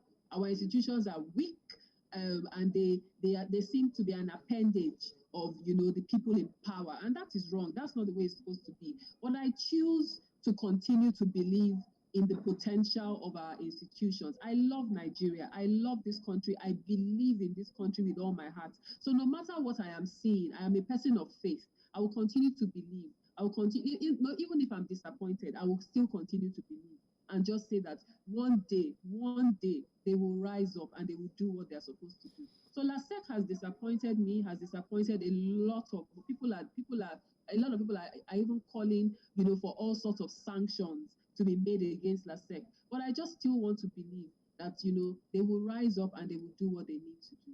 Does your experience now not validate the position of those who said it is better INEC conducts all the elections from federal to local level? Because you consider what happens across states. I mean, states of the federation. I said that before you came live. And now, your state, the PDP is a party in power. Incumbent, yes. Yeah, in the other parts of the Southwest, you have the APC. You go to the Southeast, you have APC in Ebonyi, and now PDP in the 3 states and APGA in 1. But you discover that when local government elections are held, regardless of how terribly the governor has performed, his party will still win all of the local government chairmanship seats. They clean out almost all of the councillorship positions, except in Lagos, where you had PDP winning 1 and YPP winning 1, and then after the guy defected to the APC. Yes, exactly. So now, does it not really make sense, or what do you think? Do you agree with those who have opinionated that INEC should conduct all of the elections? State governors should not be allowed to decide who does what. It is a submission. It is something that we should consider. I mean, I wouldn't like to say, because the state electoral commission should just completely be wiped out because of their failure to be independent. But I mean, from what we have seen, there definitely is a major problem there, and electoral reforms are necessary. So yes, it might be something that we need to consider, that INEC should just, because I mean, INEC, we all know that they also have their challenges, but there is still a level of autonomy. There is still a level of neutrality. In these state electoral commissions, I mean, come on, in Lagos, the the godfather of Lagos politics, appointed the current LASEC or even inaugurated LASEC in itself.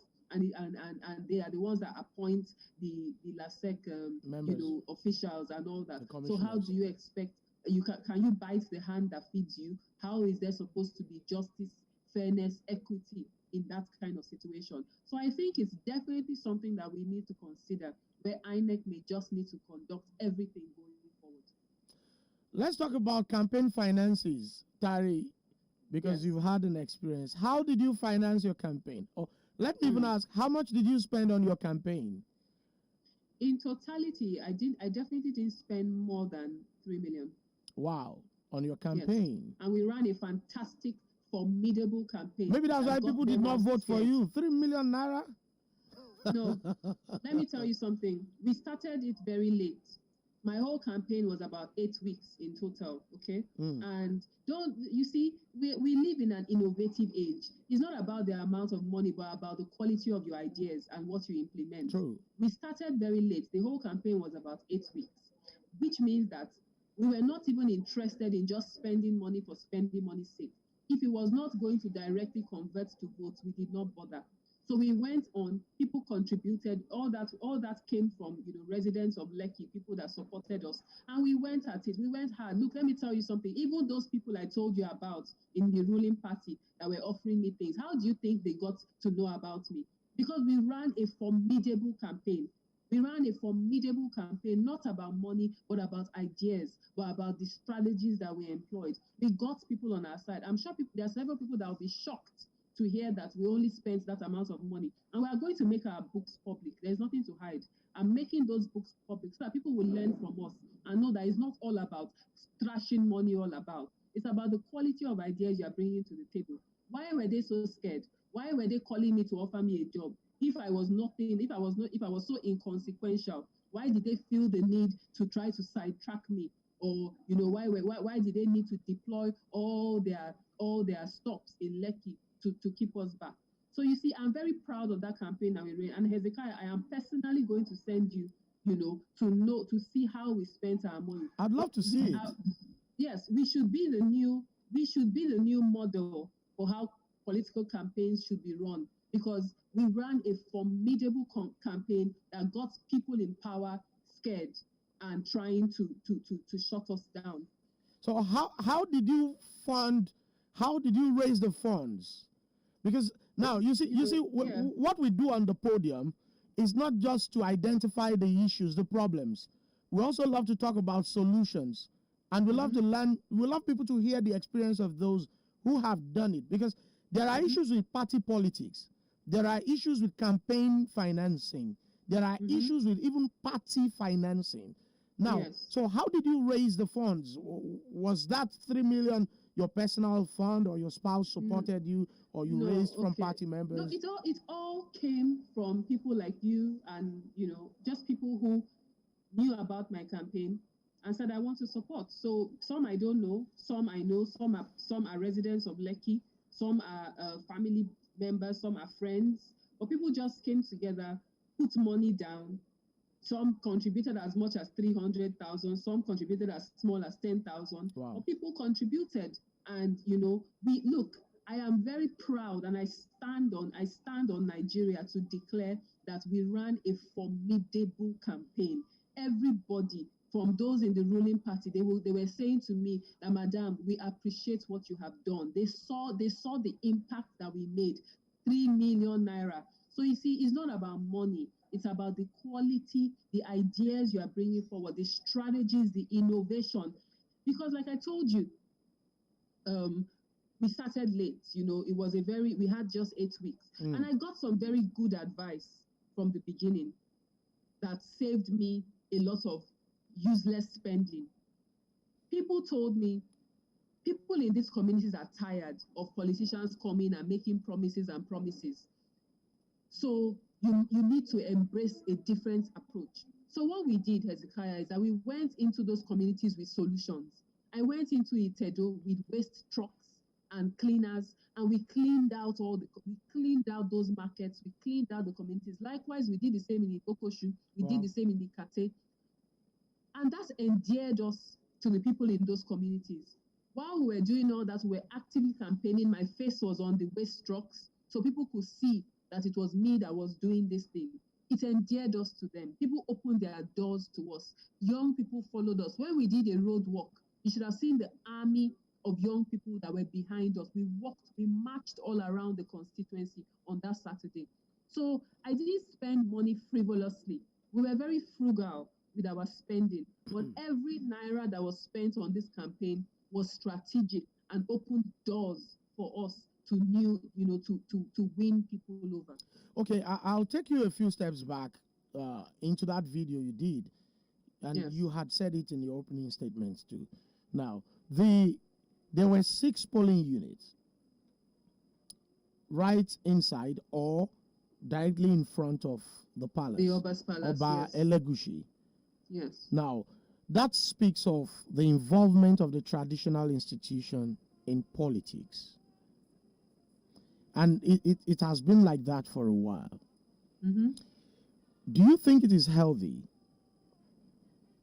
for traditional institutions to be deeply involved in politics? Because they've held this argument that, look, they are the what do you call it now? The custodians of culture, and people see them, so they have to be involved so as to guide people aright in making decisions. Now, putting polling units in the Oba's palace or directly in front of it is an indictment that the Oba himself, I mean, because normally you would expect only one, right? And not as many as 6. But then, do you think the traditional institution getting involved in politics is good for grassroots politics or not? No, it definitely is not healthy. It is very toxic as far as I'm concerned, because like you rightly said, they are supposed to be custodians. They are supposed to be for everybody. The Oba in the locality is supposed to be for me. It's supposed to be for my opponent. It's supposed to be for each and every one of us. But in this case, no, that was not. They were very partisan, and they were unapologetically so. They didn't care. They didn't care what anybody thought about it. They, like I said, they locked the gates leading into Ikate. That's not supposed to be the case. And I believe that that's something that we need to follow up to make sure it never happens again anywhere in this country. I don't know if you're familiar with the electoral reforms that people are calling for. And that's one of the things that, a lot of people are clamoring against. There should not be polling units in churches, mosques, or palace or traditional rulers' palaces, because people don't have people cannot go in there to those places to vote without some sort of intimidation or compulsion. How are you going to break into an Oba's palace? Are you going to force your way into an Oba's palace to make your vote? Or if they tell you go into an Oba's palace and you're seeing his representatives around there, are you going to feel like you're about to make a free choice? No. It's intimidation on many levels, so it should not be the case. And I know that this thing, even before this local government elections, I have heard conversations where people are clamoring, INEC, and telling INEC that these are the reforms that need to happen. It cannot happen anymore. But here we are. Last week, that was the case. 6 polling units, located there, and it should never be. It should never be. Okay, so Tari, as we begin to round off, I should ask you, why the Youth Party? Why did you not go for the PDP or the APC? Now, because there have been a lot of arguments that if you want to make a change, you shouldn't join what they call, not my words, what they call mushroom parties. That it's better to join the more established ones. Now, you recall that there was COA. COA was the rave of the season in 2011 and then 2015. But now COA has gone under. In fact, where is Professor Remi Shonaya? We're not even hearing so much from her again. Now, the Youth Party sprung up and you decided to join them. Why the Youth Party? Don't you think you are playing yourself out of the political equation with Absolutely your brilliance? Not. No. So the Youth Party did not just spring up. We have been there for a while. We're registered. We've been registered with INEC. But there, you see, there have been challenges. We have certain people in this country that their agenda is to restrict the participation in the political space. Left to those people, they don't want more than 3 to 5 political parties, running for office all over the country. And that's wrong, because everybody has a fundamental right of association to bring up parties as they want. So we have fought our battles. There have been people who have tried to prevent us from participation. We have fought those battles, we have won those battles, and now we have come out, with strategies to bring more young people to participate in politics. And you see, Hezekiah, I'm sure by the time I send you some of the resource of the Youth Party, you will be so happy to join. These are brilliant young minds. You're comparing to me now. Okay. Brilliant young minds, I tell you. Young people who have just said, we're not just going to sit back and watch our country go down the drain. Young people who are willing to put their expertise, their passion on the line. So whether it's in legal, whether it's in finance, whether it's in governance, or me, myself, in media, we all bring our strengths to the table. And look, we are a force to reckon with. If not, why are these guys trying to stop us? Why is it that even for these local government elections, that's another story entirely. Do you know the battles we needed to fight, even just for our party to be on the ballot paper? It was a battle. It was a serious battle for that to even happen. So why are we such a threat? If we are such a mushroom party, why are they fighting so hard against this mushroom party? And now you spoke about joining the establishment parties. Do you know that, for number one, if I was part of them, I wouldn't even have mouth like this. I would be subdued. I would have been put in a corner. You cannot express your true feelings. You cannot express the true things that you want. If I became councillor under the APC, a lot of the ideas and initiatives that I want to implement, do you think that I'll be allowed to do it? I will just be expected to conform to what they are doing. So, and I don't want that, because I did not come into public service to be sidelined. I'm coming into public service to make a difference in the lives of my constituents. So that's why I didn't go and join them. And Youth Party gave me the platform to run. I don't regret running on Youth Party. And we are planning, we are re-strategizing, we are going to come even harder next time. And I know that a lot of young people have already flocked in over the last week, and many more will join. We are a movement for change, and we are not relenting in any way. Now, there was an AAC, or there still is, although factionalized, an AAC that was founded by Comrade Omoyele Sowore. Now, when they started, there was the vigor, the energy, the seeming clarity on what to do, and they presented themselves as a new kid on the block. Now we know what the story is. Leadership crisis came in. There are now two factions of the AAC. Sowore is one, and the other guy is one. How are you sure that your own party will not go the way of AAC? Yes, our party is not. Youth Party, we are very, how do I put it? We're very decent and credible people. AAC said the same thing, Tari. The way we operate with order. There is order in the party. It's not about a personality. It's not about one personality or a couple of personalities. There is a constitution, there is a way of doing things, and we all respect those ways of doing things, because we're not just building, we're not a flash in the pan party. We're building into the future. Our motto, our slogan is shape the future. So we're building foundations that are going to carry us for years and years into the future. So we respect our structure. We respect our processes. We abide by our constitution. Nobody can just come in and do anyhow. We all hold ourselves accountable. And like I said, these are people these are young people who are at the top of their game, whether it's in the legal profession, whether it's in the finance sector. These are young people who are at the top of their game. They're not here to play. We're not here to play. We're here to do things properly. Properly is very important. Even me as a candidate, do you know the amount of screening I went through before I could get the nomination? Do you know the amount of training I went through before I was even allowed to go out and campaign? You see, we believe in process. We believe in things being done the right way, and we don't compromise on it. So I tell you, Hezekiah, Youth Party is here to stay. Watch us, mark my word. Go into our website, read our constitution, www.youthpartyng.com. read our constitution, see some of the reforms we want to carry out. We're not just people that came off the street and say we want to form a party. No, we are people that have been groomed in our areas of profession or different things, and we have a very, very good way of doing the things that we do. So yes, we're here for the long haul. Okay, so listeners, Tari Taylor is my guest today. I have just 7 minutes more to go.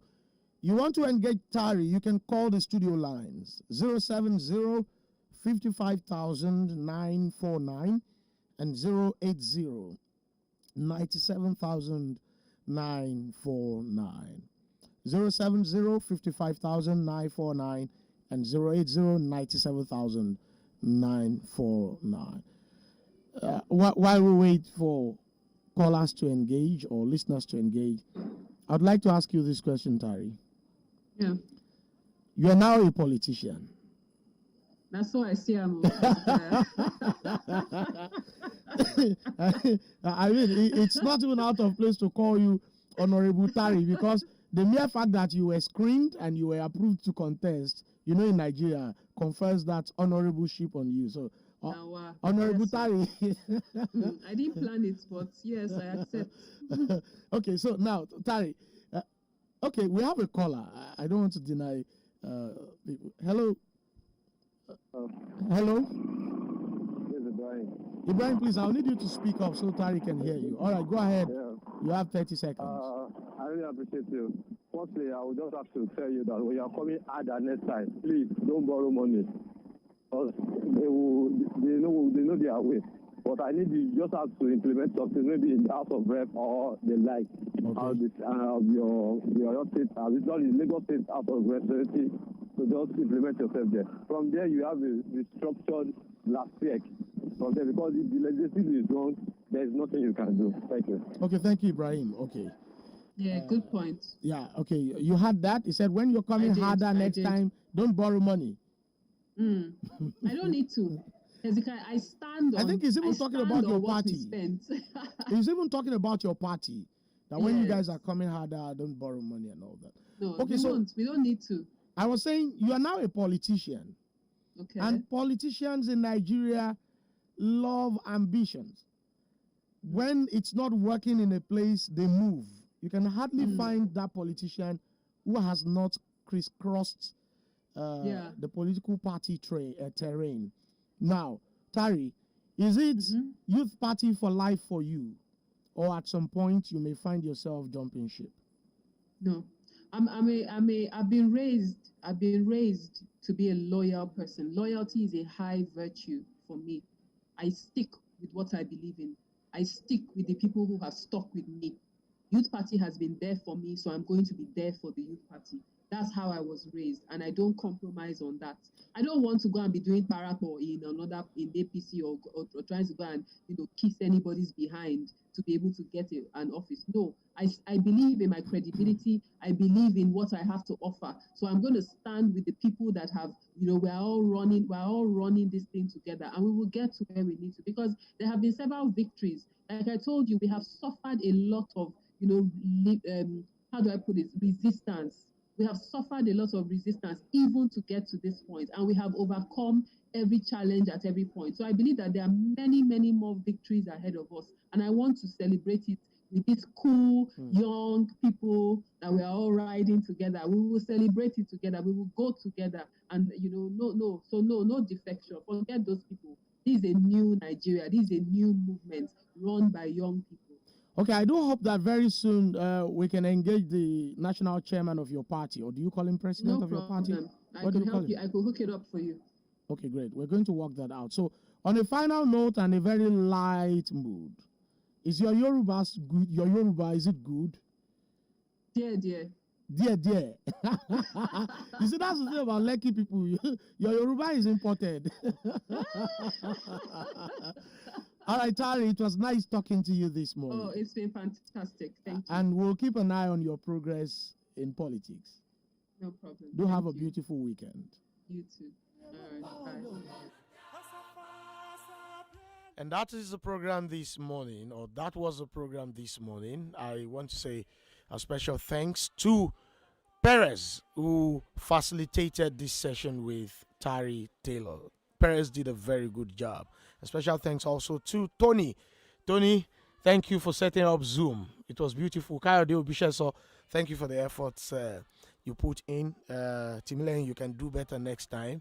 And then special thanks to my supervising producer, Tayo Ogunade. My name is HEZEKIAH OLUWASEUN AKINRINDE. I'm saying a very big happy 5th birthday to my only daughter, Ayobami Beulah Akinrinde. She turned 5 this morning. So happy birthday, daughter. I love you. Have a beautiful weekend. Tomorrow I return as the Bishop on Gospel Cruise, 6 p.m. Today I sign out as the political show host. Good morning.